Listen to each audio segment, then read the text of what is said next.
तो question number 2, chapter 4 question number 2 हमको general entry पढ़ाने वाला है। क्वेश्चन नंबर 2 में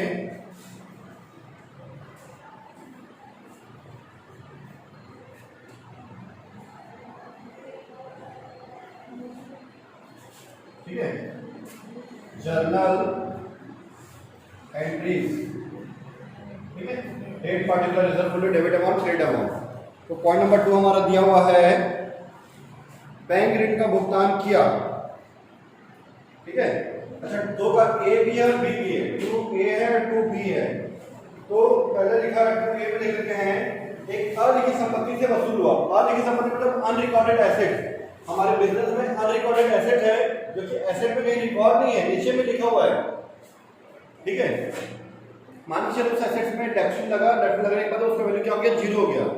जीरो हो गया तो कुछ जीरो हो गया है, तो उसको कभी कबाड़ी में बेचोगे या कहीं पे से लोहे ग्रेड में बेचोगे तो पैसा तो मिलेगा ना। कितना मिला, 1300 रुपया मिला अनरिकॉर्डेड एसेट से। तो पैसा आ रहा तो कैश अकाउंट डेबिट। अब मैंने पहले बताया था आपको कि जब कंपनी का बिजनेस का समापन होता है, पार्टनरशिप बिजनेस का समापन होता है, ठीक है, बिजनेस जो है डिसॉल्यूशन में जाता है ना। डिसॉल्यूशन ऑफ पार्टनरशिप बिजनेस में पूरे एंट्री में, जनरल एंट्री में आपका रियलाइजेशन अकाउंट तो आएगा ही आएगा, रियलाइजेशन अकाउंट। तो यहाँ पैसे आ रहे तो कैसे account debit to realisation account being unrecorded asset assets sold। चलो उसके बाद सेकंड पॉइंट देखते हैं क्या लिखा हुआ है। वसूली के वह 700 रुपए, वसूली के वह 700 रुपए। खर्चा हुआ तो पैसा जाएगा। जब पैसा आ रहा है तो कैश अकाउंट डेबिट, पैसा जा रहा है तो realisation account debit to cash account being realisation expenses paid. वसूली में रियलाइजेशन एक्सपेंसेस पेड। पहले तक अमाउंट कितना था, 1300, 1300 रुपए, 1300 रुपए। इसके बाद 700 रुपए, 700 रुपए। पॉइंट नंबर 3, लेनदार से वसूली खाता के सामने जा चुका था 27,000 पेमेंट के। पेमेंट कर रहे हैं तो पैसा जा रहा है, क्रेडिटर को 27,000 पर पेमेंट कर रहे हैं, पैसा जा रहा तो ये entry realisation account debit to cash, ये एंट्री करना है। बीइंग, क्योंकि पैसा जा रहा है realisation account debit being creditors paid, creditors को पेमेंट कर दिए। कितना, 27,000 रुपए, 27,000 रुपए ये हम लोग पेमेंट करते हैं, ठीक है। एंट्री नंबर 4, ठीक है, तो एंट्री नंबर 4 जो हमारा दिया हुआ है, एक स्टॉक है जो 2000 लिखा हुआ है, सॉरी 1100 रुपए का स्टॉक, इसको ऑलरेडी हम लोग रियलाइजेशन अकाउंट में ट्रांसफर कर दिए थे। अब उसको बेसिस पे पैसा मिलता, स्टॉक है उसको बेसिस पे पैसा मिलता तो cash account debit to realisation account. और यहाँ पे बेचे नहीं है तो कौन ले गया, बी ने ले लिया। बी ले रहा है तो बी ले रहा है तो बी का नाम लिखेंगे। पैसा आता करते cash account debit to realisation account. अगर पैसा मिलता तो करते cash account debit to realisation account. तो बी ले रहा है तो बी कौन है, रिसीवर है, पाने वाला है। पाने वाले को क्या करते हैं, debit B capital account debit to realisation account. पैसा कैश अकाउंट डेबिट, और यहाँ पैसे की जगह कौन ले रहा है, बी ले रहा है, बी का नाम लिखिए, ठीक है। B stock taken over by B, B stock taken over by B. Entry number 5। अब लिखा लास्ट में जो बी और एन है उसको रियलाइजेशन का प्रॉफिट हुआ और रियलाइजेशन का प्रॉफिट हुआ तो लोग 6,000 रुपये रियलाइजेशन प्रॉफिट को 7:5 में बांटे, 7:5 में। 7 और 5 को आप ऐड करोगे 7 और 5 को तो 12 आएगा। तो 7/12, 5/12 में उसको 6000 को बांट देंगे। ठीक है, तो रियलाइजेशन ऑफ प्रॉफिट को बांट रहे हैं।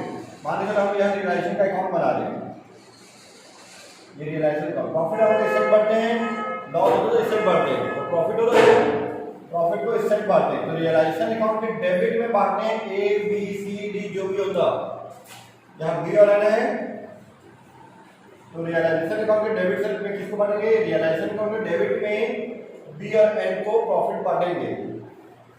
रियलाइजेशन अकाउंट के डेबिट में यहाँ पे realisation account debit to B's capital account to N's capital account. ये 6000 रुपये है, 6000 को हम लोग 6000 को 7 और 5 में बांटेंगे। 7 और 5 कर दो, 7/12, 5/12। 6000 को 12 से डिवाइड कर दो आप, तो 500 रुपये आएगा। 6000 को 12 से डिवाइड करो तो आएगा 500 रुपीज। 500 को 5 से मल्टीप्लाई कर दो तो 5 और 25, ठीक है, 5 5 5 25 और 80। फिर ऐसे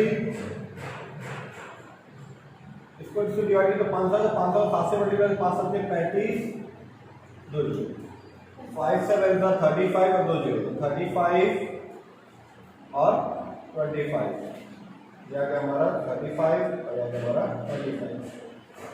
ठीक है,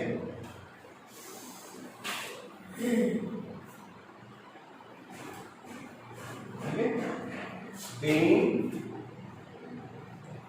realization profit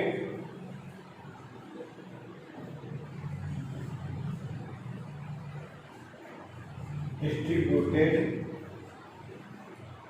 realization profit distributed to B and N in 7:5, और उतना लिखने की जरूरत नहीं है, यहीं पे खत्म करते हैं। इसका टोटल करना जरूरी नहीं है, ये टोटल कर दो तो सही रहेगा। ठीक है, अच्छा बी जो स्टॉक को लिखिएगा तो उसके एंट्री बी जो स्टॉक को लिया है वो 1000 रुपये है, पहले 1000। ठीक है, लो कंप्लीट कर बेटा। क्वेश्चन नंबर 2 का ए आंसर ये हमारे 1100 रुपये है। ठीक है, 1100। ठीक है, अब हमारा क्वेश्चन नंबर 2 का ए आंसर सही है। सेकंड का बी देखेगा, सेकंड का बी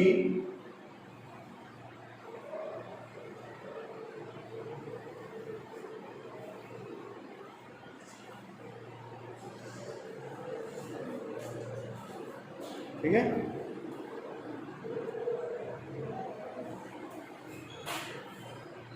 जर्नल एंट्रीज। ठीक है, date, particular, ledger folio, debit amount, credit amount. ठीक है, अब हमको दिया बैंक लोन का पेमेंट की, बैंक लोन का पेमेंट करेंगे तो क्या होगा? पैसा हमारे पास से जाएगा। बैंक लोन का पेमेंट करेंगे तो क्या होगा? पैसा हमारे पास से जाएगा। ठीक है, उसको टू बैंक अकाउंट या टू कैश लिखेंगे, पैसा जा रहा है तो to cash account, to cash account. और क्या लिखते हैं हम यहाँ पे? Realisation account debit, realisation account debit. हमारे पास से पैसा जा रहा है टू कैश अकाउंट, लेकिन बैंक के केस में ना बैंक अकाउंट लिखेंगे।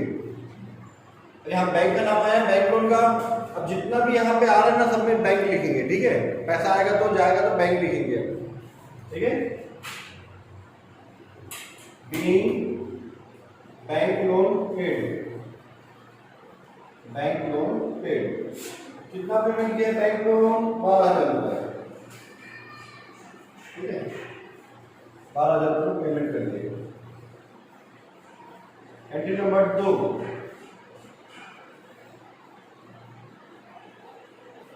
$6,000 स्टॉक दिव्यांश ने ले लिया।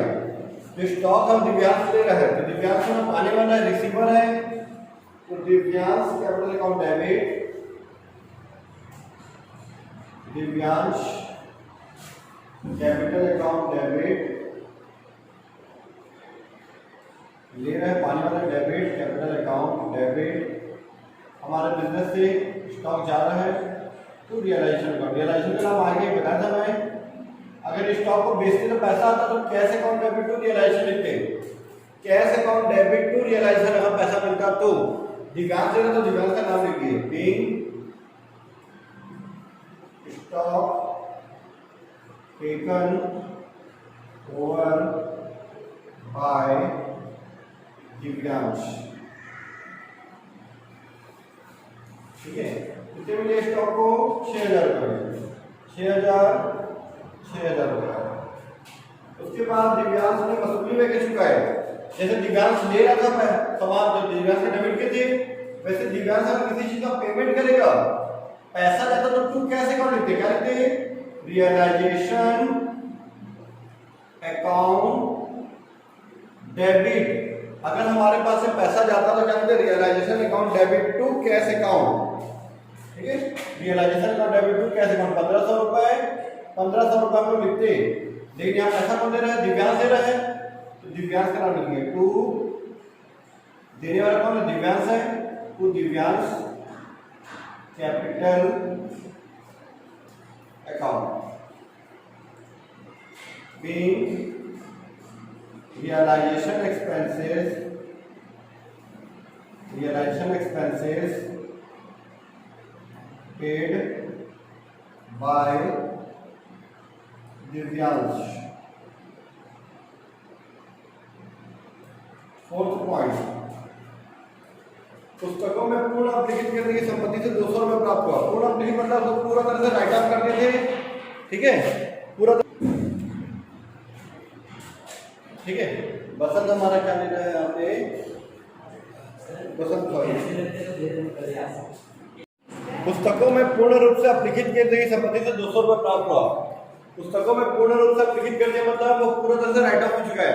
हो सकते हैं मान चलो कोई डेफिनेट 10,000 का मशीन खरीदे, 1000 रुपये डेफिनेट का माइनस किए, 10,000 की मशीन खरीदे, 1000 माइनस किए 9,000 बचा, फिर 1000 माइनस किए 8,000 बचा, ऐसे 8 साल तक और 8,000 माइनस कर दिए 1000 करके, तो कितना हो गया? नहीं, पूरा अपलिखित हो गया। लेकिन मशीन अगर आपके पास अभी भी रखा है तो कुछ ना कुछ उसका वैल्यू है, आपके अकाउंट के हिसाब से क्या हो गया? वो हर साल 1000 करके क्या हो गया? वो जीरो हो गया। लेकिन आपके पास रखा हुआ है, अगर आप उसको बेचोगे कुछ ना कुछ पैसा मिलेगा। ठीक है, तो पूर्ण रूप से अपलिखित कर देंगे मतलब उसकी वैल्यू क्या हो चुकी है? जीरो हो चुकी है। उसको बेचने से 200 रुपये आपको मिला, पैसे आ गए cash account debit to realisation account, to realisation account. Asset जा रहा है क्रेडिट, स्टॉक जा रहा था तो क्रेडिट। ठीक है, बीइंग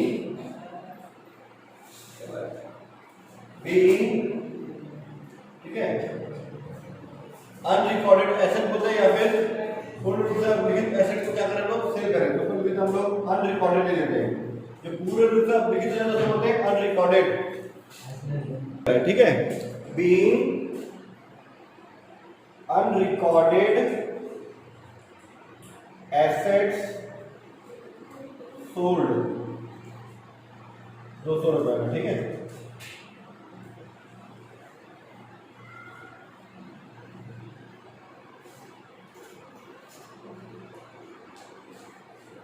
एंट्री नंबर 5, वसूली की हानि 14,000 साझेदार दिव्यांश एवं शांतनु में 5:2 में वितरित करती है। यहाँ रियलाइजेशन का लॉस है। मैंने पिछले क्वेश्चन बताया था, जैसे मान चलो हम लोग ऐसे रियलाइजेशन अकाउंट बनाते हैं हम लोग, ये रियलाइजेशन अकाउंट है। ठीक है, प्रॉफिट आता है तो इस साइड आता है, लॉस आता है तो इस साइड, तो क्रेडिट साइड में आता है। रियलाइजेशन के क्रेडिट में, रियलाइजेशन के क्रेडिट में आ रहा है मतलब रियलाइजेशन का क्या हो रहा है? हमारा क्रेडिट हो रहा है। ठीक है, तो क्रेडिट में बांट देंगे, रियलाइजेशन का क्रेडिट में आता है तो क्रेडिट में आ रहा मतलब रियलाइजेशन का क्या हो रहा है? हमारा क्रेडिट हो रहा है। तो पार्टनर को डेबिट करेंगे। अगर मान लीजिए चलो इस साइड होता तो प्रॉफिट होता, तो लिखते realisation account debit to partner का नाम, और लॉस हो रहा था उल्टा, पार्टनर का नाम पहले, जैसे पहले पार्टनर नाम क्या? Divyansh, Divyansh capital account debit Shantanu ना, हाँ Shantanu capital account debit, Shantanu capital account debit to realisation account. आप देख सकते हो सभी एंट्री में रियलाइजेशन का नाम है ना, realisation account, realisation account, realisation account, realisation account, realisation account.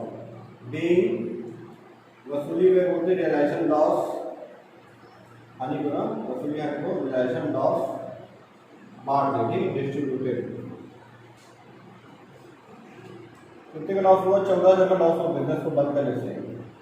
बल्कि 14,000 का लॉस हुआ, 14,000 के लॉस को 5:2 में बांट दो, 5:2 में, मतलब 5/7, 2/7। अब 14,000 को मैं 7 से भाग दूं, इस 14,000 को मैं 7 से डिवाइड करूं तो 2,000 आएगा, 2,000। तो 2 2 कितना हो जाएगा? 4,000 रुपीज। अरे जो 2,000 आया यहाँ पे 2 5 10, 14,000 को मैं 7 से डिवाइड कितना आएगा? 2,000 आएगा। 2,000 को 5 से गुणा करो 10,000, 2 से गुणा तो 4,000, 10,000 आ गया और ये 4,000 आ गया, ठीक है। जो कि हमारा हो गया, ठीक है। क्वेश्चन नंबर 2 का बी कंप्लीट।